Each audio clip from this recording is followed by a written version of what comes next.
Hello students, आज हम discuss करने वाले हैं इलेक्ट्रोमैग्नेटिक स्पेक्ट्रम के बारे में। ये बहुत ही अच्छी बात है।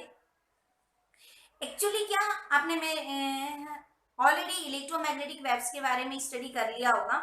यदि आपने नहीं पढ़ा है तो मेरा प्रीवियस वाला वीडियो देख लें जो इलेक्ट्रोमैग्नेटिक वेव्स के बारे में है। उसके बाद आप यहाँ पर आए तो आपको अच्छी तरह समझ में आएगा। एक्चुअली जो इलेक्ट्रोमैग्नेटिक वेव्स है वो किसी एक ही वेवलेंथ की वेव्स नहीं होती। ये वेव्स यदि हम देखें तो इस तरह से होती है कि यहाँ से जा रही है, यहाँ वेवलेंथ ज्यादा है, फिर यहाँ वेवलेंथ कम होगी, फिर और जैसे जैसे आप जाओगे वेवलेंथ कम होती जाएगी। यानी कहीं पर आपकी वेवलेंथ ज्यादा है, कहीं पर वेवलेंथ कम है। इलेक्ट्रोमैग्नेटिक वेव्स सारी की सारी सेम वेवलेंथ की नहीं होती, ये डिफरेंट वेवलेंथ की वेव्स होती। तो यदि इन डिफरेंट वेवलेंथ की वेव्स को आप एक पर्टिकुलर सीक्वेंस में अरेंज कर दें, या तो इंक्रीजिंग वेवलेंथ के कर दें या डिक्रीजिंग वेवलेंथ के सीक्वेंस में अरेंज करें, तो यदि हम एक पर्टिकुलर पैटर्न में इनको अरेंज करेंगे तो हमें एक सीक्वेंस मिलेगा। उसी सीक्वेंस को हम इलेक्ट्रोमैग्नेटिक स्पेक्ट्रम बोलते हैं। तो यदि हम इन वेव्स को यहाँ पर मैं डिक्रीजिंग ऑर्डर में वेव्स को अरेंज कर रही हूँ, डिक्रीजिंग वेवलेंथ की ऑर्डर, ठीक है ना।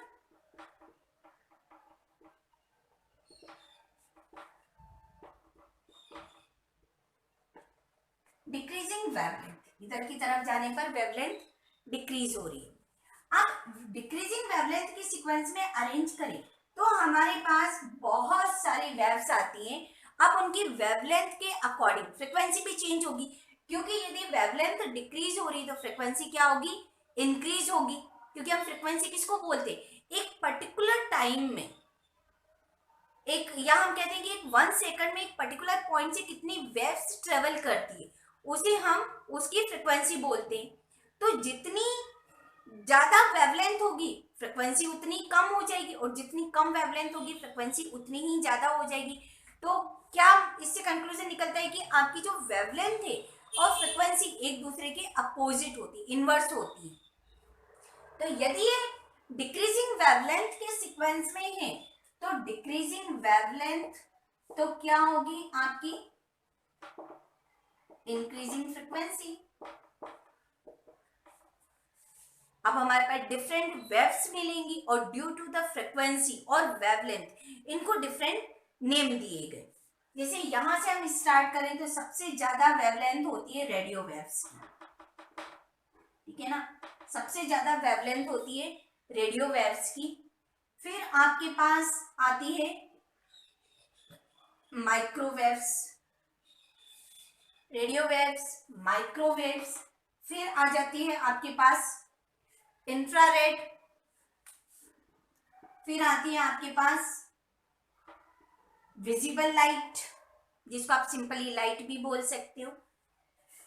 विजिबल लाइट के बाद आती है आपके पास अल्ट्रा वायलेट लाइट। क्या आई, अल्ट्रा वायलेट। फिर आती है एक्सरेज, देन गामा रेज, और फिर आती है आपके पास कॉस्मिक रेज, ठीक है ना। यानी सबसे ज्यादा वेवलेंथ होती है रेडियो वेव्स की। रेडियो वेव्स में कौन सी वेव्स आती है आपकी, जैसे एफएम है, या आपकी जो टेलीविजन की वेव्स है, वो सारी कौन सी होती है आपकी, रेडियो वेव्स होती है, जिनकी वेवलेंथ बहुत ज्यादा होती है, फ्रिक्वेंसी बहुत कम होती है। उसके बाद आती है आपकी माइक्रोवेव्स, फिर आती है आपकी इंफ्रारेड लाइट, आपकी visible light, ultraviolet, X rays, gamma rays and cosmic rays. Cosmic rays की फ्रिक्वेंसी बहुत ज्यादा होती है, ठीक है ना। तो इस तरह से हमारे पास ये डिफरेंट रेज मिलती हैं। यदि हम इनकी वेवलेंथ की बात करें, वेवलेंथ में सेंटीमीटर में बात कर रही हूँ, यदि यहाँ पर हम वेवलेंथ सेंटीमीटर में बात करते हैं तो हमारे पास रेडियो वेव्स की वेवलेंथ आती है 10⁻⁶ में, माइक्रोवेव्स होती है 10⁻�0, सॉरी, इंफ्रारेड होती है 10⁻⁻⁴, अल्ट्रावायलेट आती है आपकी 10⁻⁻⁻6, एक्सरेज होगी 10⁻⁻10, गामा 10⁻⁻12 और कॉस्मिक रेज 10⁻⁻12 और 14 होती। जो आपकी विजिबल लाइट है, विजिबल लाइट 10⁻⁴ और -6 के, विजिबल लाइट किसके बीच में आ रही है आपके 10⁻⁻4 और 10⁻⁻6 सेंटीमीटर वेवलेंथ के बीच में आपकी कौन सी आ रही है, विजिबल लाइट।